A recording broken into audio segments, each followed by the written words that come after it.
All right, what's up, guys? Welcome back to another podcast group here, the Two Guys, One Camera podcast. I got my special guest here, Brandon. All right, nice to meet you. I've already met you. Yeah, So today we're talking about from SoundCloud to Super Bowl, how the 2010s changed pop and hip hop forever.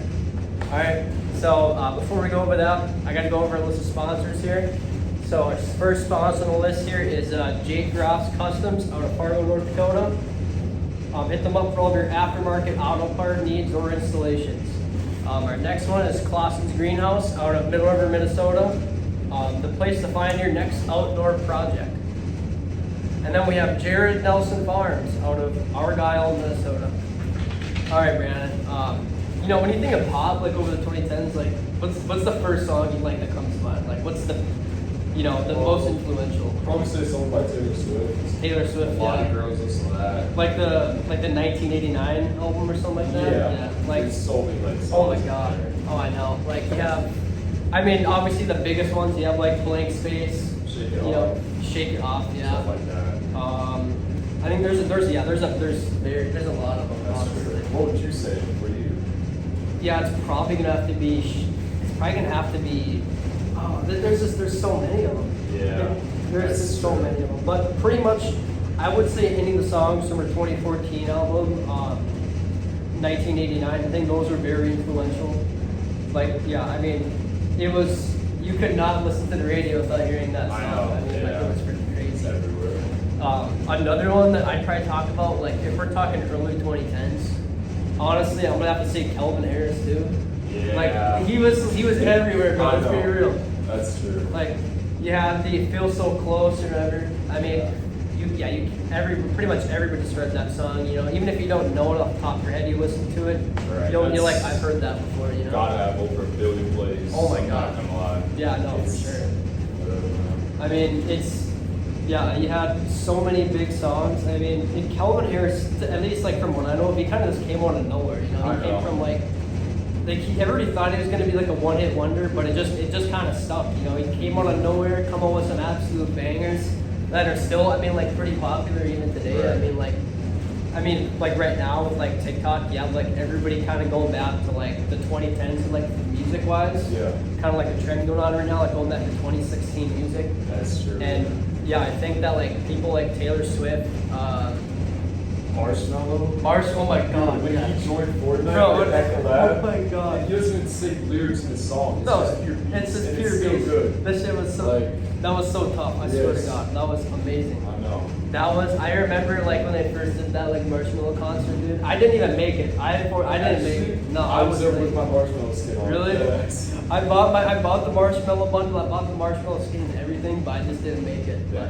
Like that kind of tells you like how like such a popular, like such a big like place like Fortnite was also involved in like making pop what it is today. Correct. So that was Fortnite in 2018, biggest game of all time. Oh yeah, I know.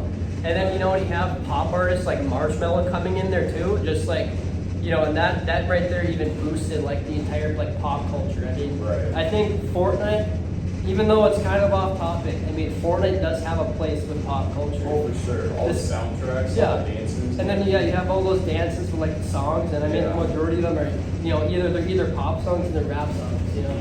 So I think those have a really big place in like making songs more popular and just like building the culture. That's true. Bruno Mars, so can we bring up him? Yeah, he still makes me, or no, not anymore, but like I still listen to his newest song is actually pretty good. He has a new one, yeah. He just had a new one. I think it's called like Break It. No, I don't remember what it's called. But he dropped a new one like just like last month, and it's really good. I mean, it sounds just like his 24 karat like golden album. Oh yeah, from way back. All of his albums too. Like they have a very similar, like they all have an upbeat, like kind of like positive feel to it. I mean, he's currently the #1 most popular artist in the world. Really? Yeah. Like every country. Like in every country, he's the #1 artist on Spotify. He has like over 100 million monthly listeners. That's crazy. Yeah. And I mean, followed by him is The Weeknd, which he's more of 2020s, but like the late to mid-teens, he was pretty big. For too. sure. I mean, he had some bangers. Yeah, and I They're mean- like calm, you know, Calm, like yeah. they're not super rappy, not, you know what I'm saying? It's just nice to listen to. For the 2010s, he definitely had a completely different sound than anybody else. Everybody had this like Bruno Mars. They all have this like upbeat, like kind of like almost like a retro pop. Like Yeah, it made him stand out even more. Yeah, for sure. 'Cause- Yeah, he definitely. I would say even though he's more of like the early 2020s, he still played a role in changing like what the pop industry is Right. today. Like even throughout the 2010s. So. I was gonna wait to talk about him, but Juice WRLD, bro. Every single teenager from back then remembers Yes. that guy. Especially the day he passed away. Oh my tragically, God. Like, Yeah. No, R.I.P. bro, but he had some absolute bangers. yes. Yeah, everybody. Like, I actually don't know a single person who's never heard like his Lucid Dream song. That has to have Every- millions of plays. Oh, I know. I know on YouTube it has over 1 billion streams. So like, That makes sense. and that doesn't tell you something, you know. Right. That even though his career was so short, he had such a positive impact on the rap industry, and he, honestly, to me, I feel like he also had kind of like a pop feel to some of his music. Yeah, he too. did. There's more, not as much rap in there. Yeah. You know what I'm saying? He had like versatility, like Yeah. he could rap with rappers, but he also had stuff with like Ariana Grande and like other like pop artists. So Yeah. he had that versatility that a lot of artists like even today I just know. can't have. He was at like 20 years old or something. Yeah, like that. he was only like 20 or Yeah, 21. fresh out of high school doing that stuff is just crazy. I couldn't, And you know, if we're talking about Juice WRLD, I think we do gotta throw like an honorable mention to XXXTentacion. Yes, I'm tragically passed away Yeah. as well, but Very short-lived career, but he had some crazy, it was like a rap kind of rock style. Yeah. I was like screaming into the mic, but it sounds good at the same time. I don't know what he did, dude, but it's just something how he curated his music. You know, like, Yes. even though I would say a majority of his songs are definitely sad, Yeah, he really that's it. I forgot about that. he touched everybody's like, you know, like he just knew how to make music. I guess I don't When know. I was in 5th grade, sad with my hood up, I was listening Yes, to X. listen to X, dude. the whole Everybody, class. everybody, man. You couldn't have not listened to him. I know. I mean, and then you got, I'd say another like honorable mention, at least like going back to the pop section here. Yeah. Maroon 5. He was like, Yeah. I'm not even gonna lie, he was more of like a mom kind of like. It was, but I was Like still non-pop, listening to yeah. it because He she was was a- playing it all the time. It was a banger. Like you go to you get a hair appointment, bro. That song's playing in the background. I swear to God, the song that Maroon 5 was playing. What's their song where he's crashing the wedding? Oh, Sugar. Yeah, that was. Yeah, that's a really good song. I Very. mean, that music video too was definitely pretty cool I because know. it actually It was happened. real, yeah. It wasn't staged or anything. Right. So, I actually watched it. I recently watched a documentary about that. It's pretty interesting. It was pretty genuine. Like the only people who know that Maroon 5 was coming was the bride, or the bride, or like the grooms. Oh, okay. Wow. It was one or the other. Nobody else would know. So they set the stage beforehand. They'd actually come in and then they'd open the curtains and Right. they'd be there. So it was pretty cool or whatever how that happened. Right. If I'm getting married, my favorite band is Behind Curtains. Yeah, that'd be crazy. Dude. I would probably cry. I'm not even gonna lie. That would be, yeah. And they didn't charge anything for it too. It was free. Yeah, they didn't charge a penny for anything. So I don't know a lot of artists that would do that. yeah, I don't either. Yeah. Like that's pretty genuine. It was pretty cool. I mean, and Maroon 5 too. He wasn't only around in the 2010s. I mean, he started. Around for a while. Isn't Yeah, like the early 2000s. He had this Yeah. like 2001 album, Songs About Jane, and that one over the early 2000s, he was pretty big too. But his popularity definitely boosted in the For 2010s. sure, yeah. That was definitely his peak. Right. It was like 2010s. And then, I mean, he had a lot of. Yeah, he didn't have.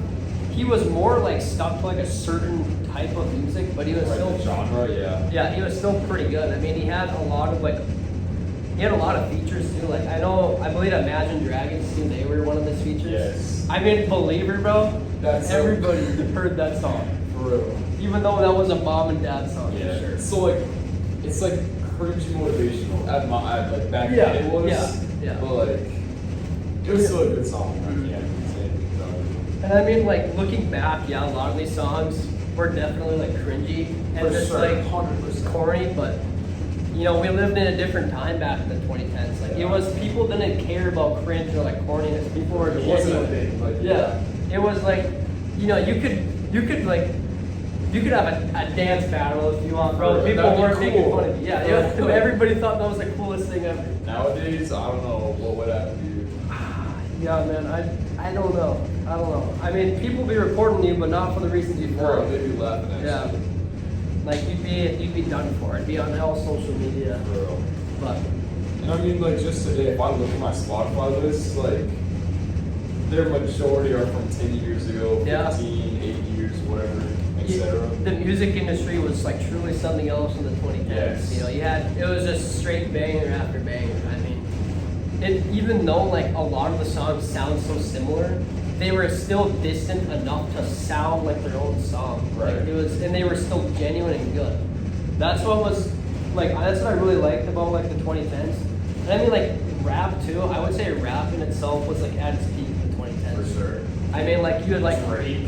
oh my god, yeah, like Hotline Bling Yes. and God's Plan. He's still basically top 5 today, Oh, yeah. like in most lists. He runs the rap industry even today, I but know. he definitely shaped what the rap industry is today. Like Yeah. he was one of the sole artists that shaped it into what it is. His longevity is crazy. Yeah. He was making music in like 2010. That's Like 16 years yeah, ago. yeah, 16 years ago, and he's still at the top of the I know, charts that's for what I'm rap. saying. So I mean, he's love him or hate him, he's been at the top, and you know, like whenever we're in a drought, so to speak, for rap, He always drops something, yeah, yeah. he drops, bro. He brings us back. So. For real. And I mean, you got like, I mean, Pop Smoke too. Yeah. Short-lived career, just like Juice and X, but I mean, he came out of nowhere in the New York drill scene. He really kind of influenced it a lot. He did, He yeah. was those first like people to blow up on the drill scene there. No, yeah, So, for sure. I mean, there was not a lot of big New York artists out there, like not in the really. 2010s. At that time, no. Yeah. For sure. And he just came out of nowhere and he changed that. I mean, yeah, like I said, man, love him or hate him, he changed the drill scene, like Right. for New York City. I That's mean, true. if you now drill in New York is definitely not as popular as it was, but No. I mean if you listen to it today, it all still has the same kind of sound that Pop Smoke created, Right. like from the late teens. So And not even like in a weird way, but his voice is like very distinct. Yeah. Like you'll hear that and you'll know exactly. you know who's saying exactly, bro. that. You can't mistake him for someone else. For sure. You just know who it is. Yeah. Lil Uzi too. I mean, come on. That's how we not talk I don't know about how we it didn't yet. talk about him already, but like EXO Tour Life. That has to have a billion views. Oh, for sure. definitely. I mean, And you had so many like big songs. Like you had Sanguine Paradise, you had EXO Tour Life, you had 20 Minutes. yes. I mean, those are all bangers. They all have, like I said earlier, they all have a similar sound to them, but they're still distinct enough to be their own I song. feel like he's like, obviously he's in this genre, but he's like, he doesn't sound alike No. to other rappers or singers at all. I think he has kind of like an electro, like hip hop that's what kind it of sound is. to it. Yeah, it's still very good. Yeah, and honestly, I don't think anybody else at the time was really doing that kind of rap. At least not who was like as big as him. Right. But I mean, yeah, you listen when you think of 2010s rap, he's gonna be on that list For you know? sure. I mean, he always kind of has been. I mean, yeah, we could go on forever. You could talk about Lil Tecca. That too. Lil Tecca, like He's still somewhat around. He's dropped off a little bit. but Yeah. 2022, 2020, 2019. Oh my God, he was up there. and he was 17 years old when he came I out know. with Ransom in That's- 2018. That was us. No, Or that is us right now. Yes. Like that was insane. I know. That is to be 17 years old and to be dropping songs, getting hundreds of millions of views. And you go to high school the next day. Yeah. Like you're in algebra the next day. Yeah, dude. That's crazy. I don't care. You could be like, you could be like the not popular kid, bro. But you drop that song, you come back tomorrow, bro. Trust me, they're Everybody gonna know knows you, you. bro. Yeah. On God, like they're forgetting whatever beef they had with you, bro. They're For being your real. best friend the next day. So. I couldn't imagine. Yeah, it's just crazy. Like all of these artists too. Like some of them are even relevant today. Like you had Lil Tecca, you had Drake, you even have Post Malone. he still drops. Yeah, he does. Yeah, he does. I think he kind of like switched up though. Like didn't he like start dropping like country? Country. Yeah, it's like slow, kind of fast country somewhat. Which in my opinion is definitely not like what he is. No. And you listen to like his 2010s, it's all. I think so it's better bad. back then. And so do it's better. I agree. Like you had Sunflower from Spider-Man. That was crazy. That was I don't like when I first heard that song, dude, like I swear that like, you know, it was definitely my favorite song For a long sure, time. especially back then. And honestly, I might just be glazing, but in my opinion, the 2010s, they were just, you know, they were better.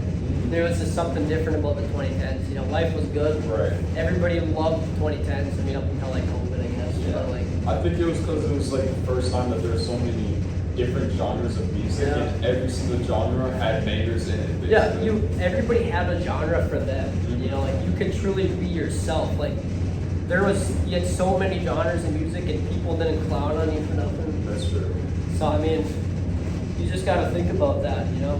And I feel like the pop culture, the rap culture, the music industry built that. You know, Yeah, for sure. it was, you know, it's just pretty crazy like how that turns out. But I mean, is there anything else we're kind of missing out on? I Like we're not think- touching grounds on for like the pop culture. I feel like we covered it all. I kind of think so too, but I mean, yeah, and kind of what I'm getting at with like all of these music, you have all these artists dropping all of these songs. All of these songs, they're unique in their own way. That's Well, a true. lot of them, they might sound like similar. They all sounded unique enough to be their own song, Right. you know? I And feel that's, like if you have a playlist, obviously a playlist of just one type of genre is fine, but diversifying your music will change your life when Yeah. you just listen to music. I promise you. Like, it's crazy how all of these songs from the 2010s, like, they all built what pop and rap is today. They all Yes. sound similar even to this I know. day. They're like the foundation, you Yeah, say, basically. they're the building blocks. That's Yep. a good point. Yep. And I mean, even though it all sounds similar, it doesn't sound bad. Like you know, it's still, Exactly, yeah. it's a good sound. Like it's a good thing. It's not bad that it's Not at all, so no. it's, yeah. I guess that's the only way I know how to put it. But you know, it's just pretty crazy like how that turned out. I know. But Thank you, sponsors again, bro. yeah, so that's going to be the end of our podcast anyways. I just want to thank my sponsors one more time. We have Jake Grouse Customs out of Fargo, North Dakota. Hit them up for all of your aftermarket and auto part installation or needs. Then you have Clausen's Greenhouse out of Middle River, Minnesota. The place to find your next outdoor project. And then you have Jared Nelson Farms in Argyle, Minnesota. Once again, I want to thank all of my sponsors. I want to thank all of my listeners. And yeah, we'll see you guys in the next episode of Two Guys, One Camera.